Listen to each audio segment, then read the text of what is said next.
I gave you my heart.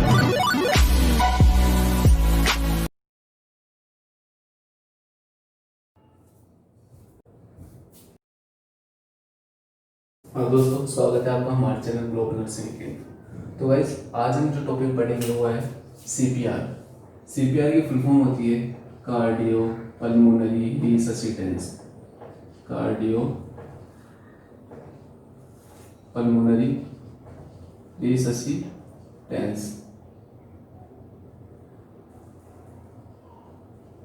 अब cardio pulmonary रिससिटेंस, इसको हम बीएलएस बोलते हैं। क्या?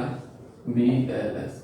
बीएलएस का मतलब बेसिक लाइफ सपोर्ट। इसमें क्या होता है, मान लो हम कहीं जा रहे हैं, कोई पर्सन है, उसका क्या हो रहा है, जो हार्ट है वो बिल्कुल भी काम नहीं कर रहा है, उसके ब्रीथिंग पैटर्न बिल्कुल भी काम नहीं कर रहा है, तो अपन उसको क्या करेंगे, सीपीआर देंगे। मतलब ये लाइफ सेविंग प्रोसीजर है। इसको हम लाइफ सेविंग प्रोसीजर भी बोलते हैं, क्योंकि जब पर्सन है उसका ब्रीथिंग पैटर्न है और हार्ट है बिल्कुल भी काम नहीं कर रहा है, तो उस कंडीशन में पेशेंट को वापस उसकी लाइफ वापस लाने के लिए हम सीपीआर देते हैं। ठीक है। और सीपीआर में क्या होता है, जो वाइटल ऑर्गन्स होते हैं हमारे 5 वाइटल ऑर्गन्स, उनको क्या दी जाती है, ऑक्सीजन प्रोवाइड की जाती है सीपीआर के द्वारा। ठीक है। अब सीपीआर हम किस किस कंडीशन में हम सीपीआर को दे सकते हैं, तो इसके इंडिकेशन देखते हैं कि सीपीआर है वो किस किस कंडीशन में हम पेशेंट है उसको दे सकते हैं। इंडिकेशन, तो पहली जो इंडिकेशन होगा वो होगा रेस्पिरेटरी अरेस्ट।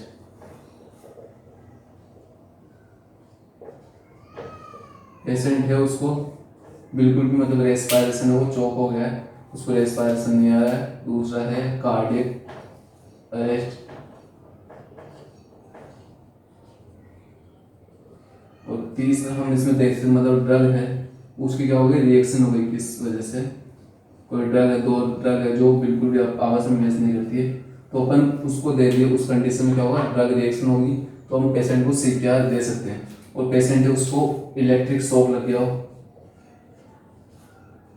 इलेक्ट्रिक शॉक जब पेशेंट को लगता है तो उस कंडीशन में अपन सीपीआर है उसको परफॉर्म कर सकते हैं।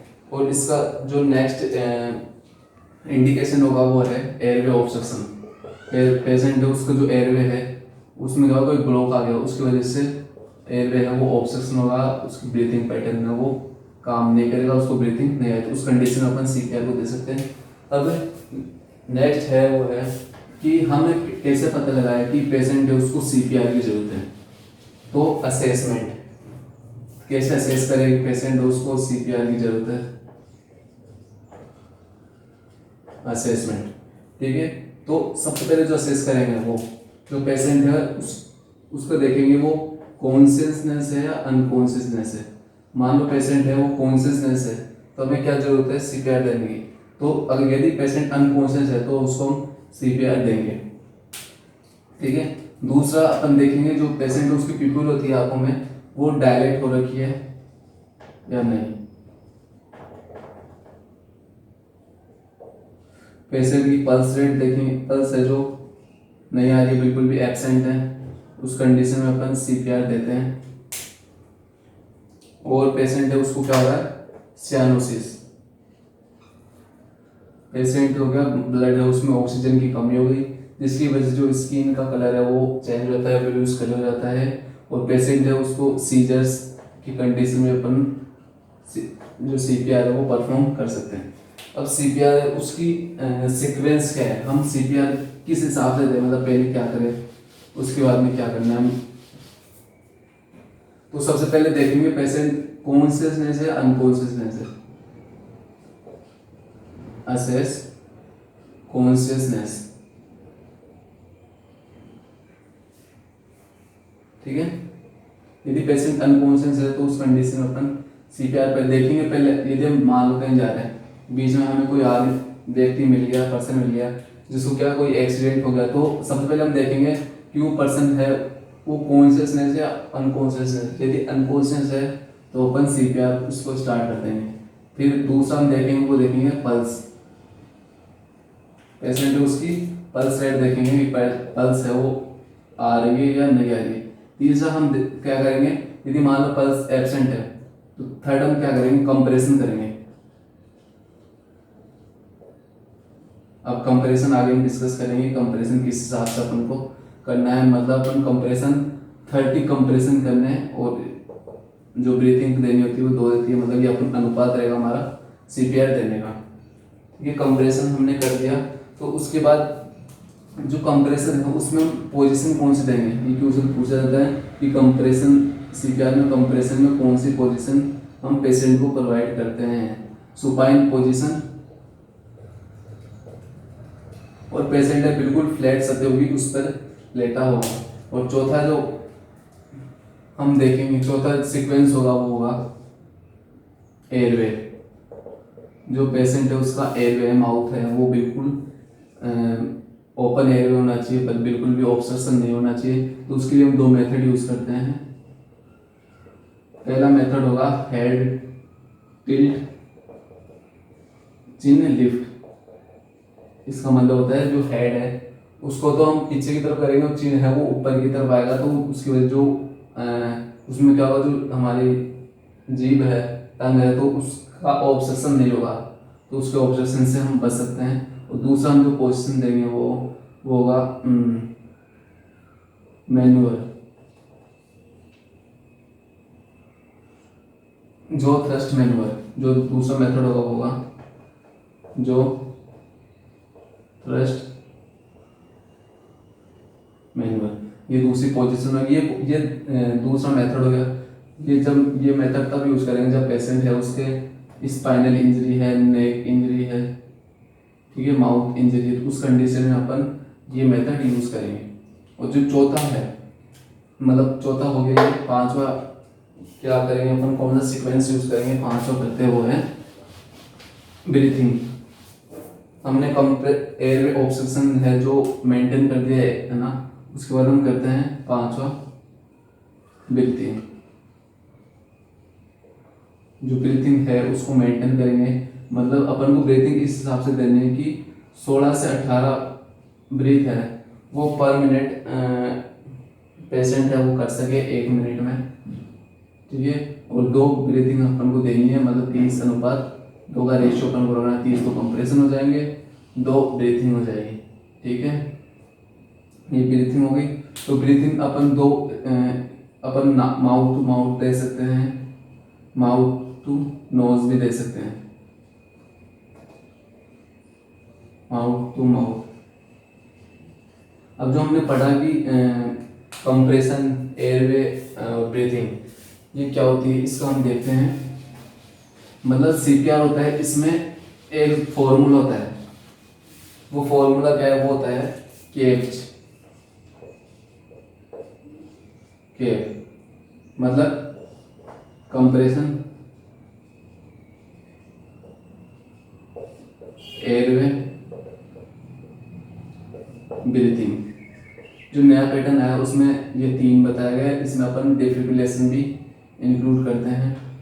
पहले जो आता था वो आता था ABCD, जो पहले टॉपिक पहले सीपीआर था उसमें ABCD फॉर्मूला था, मतलब एयरवे, ब्रीथिंग, कंप्रेशन, डिफिब्रिलेटर, ये तीनों आते थे। और अब जो नया आया वो है catch, CAB, compression, airway, breathing. तो कंप्रेशन है वो अपन क्या, कंप्रेशन में क्या करना है, तो पहला कंप्रेशन,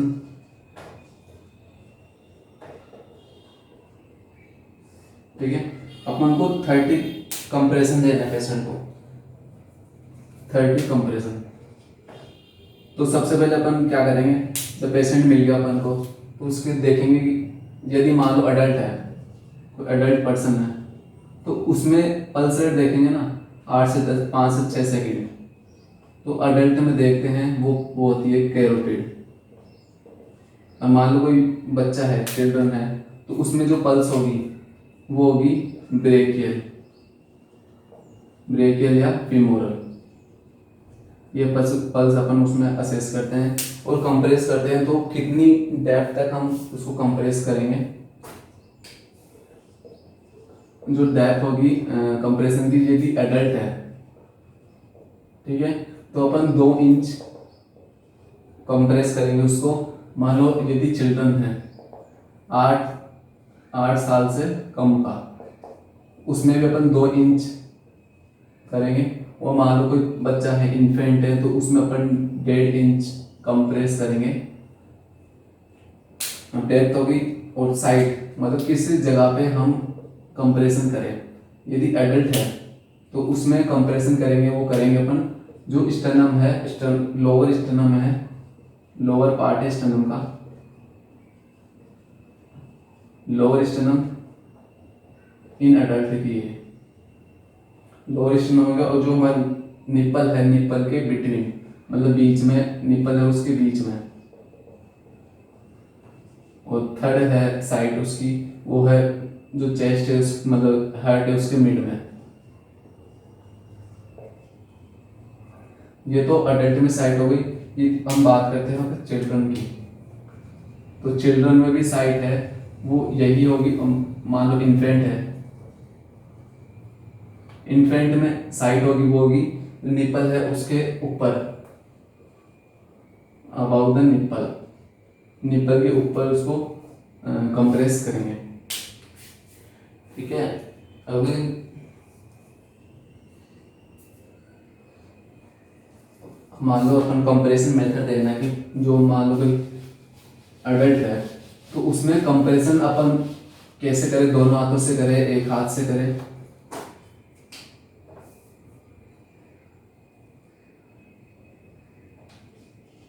कंपैरिजन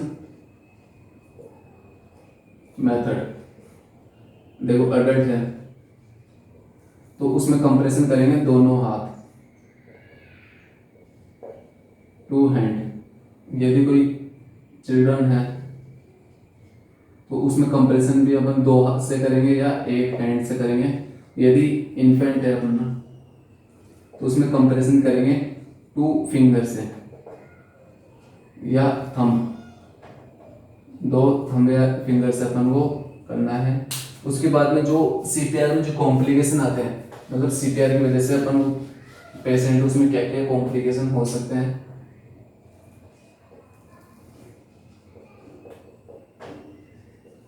तो पेशेंट का उसकी जो रिब है वो फ्रैक्चर हो सकती है। वो फ्रैक्चर कैसे होगी, मान लो कंप्रेशन दे रहे हैं तो उस वजह से ज़्यादा 30 कंप्रेशन देते हैं रेगुलर, तो उस वजह से जो रिब है उसमें फ्रैक्चर आ जाते हैं, ठीक है। उसके बाद में जो स्टर्नम है हमारा, स्टर्नम जिससे रिब है वो जुड़ा होता है, उसमें क्या हो, उसमें भी फ्रैक्चर हो सकता है, फ्रैक्चर इन स्टर्नम। और थर्ड जो कॉम्प्लिकेशन हो सकता है वो होता है फ्लेल चेस्ट, ठीक है। तो वीडियो पसंद आए तो वीडियो को लाइक करना, चैनल को सब्सक्राइब करना। कंपैरिजन हमने पढ़ लिया। अब दूसरा CAP फॉर्मूला में आता है एयरवे, ठीक है। जो पेशेंट है उसका एयरवे है उसको मेंटेन करेंगे अपन, तो इसमें 2 मेथड यूज करते हैं। पहला मेथड आता है वो है हेड टिल्ट चिन लिफ्ट, मतलब हेड उसको पीछे की तरफ करेंगे, चिन उसको लिफ्ट करेंगे अपन। तो पहला मेथड ये है, ये अपन नॉर्मल यूज करते हैं। तो दूसरा मेथड आता है वो आता है जो थ्रस्ट मैन्युअल, ठीक है। ये मेथड है अपन जब यूज करते हैं जब पेशेंट है उसको हेड नेक और स्पाइनल कॉर्ड होती है, उसमें क्या इंजरी है, तो उस कंडीशन में अपन जो थ्रस्ट मैनुअल पोजीशन ये यूज करते हैं, ठीक है। अब जो थर्ड आता है वो है ब्रीथिंग, ठीक है। तो ब्रीथिंग 30 तो अपन ने कंप्रेशन की है, और ब्रीथिंग करने अपन को 2, और ब्रीथिंग इस हिसाब से देना अपन को कि 8 से 10 वेंटिलेशन को 1 मिनट में हो जाए, मतलब अपन को 2 कंप्रेस मतलब 6 से 8 मिनट है, इस इतना गैप देना है, मतलब इतने में अपन को जो ब्रीथिंग है वो स्टार्ट करनी है। ठीक है, ब्रीथिंग के लिए अपन माउथ टू माउथ भी ब्रीथिंग कर सकते हैं। ठीक है, जो इसमें अपन डिफिब्रिलेशन भी पढ़ते हैं, तो ब्रीथिंग तो अपने CP फॉर्मूला तो कंप्लीट हुआ, लेकिन पहले जो आता था डिफिब्रिलेशन, वो क्या है?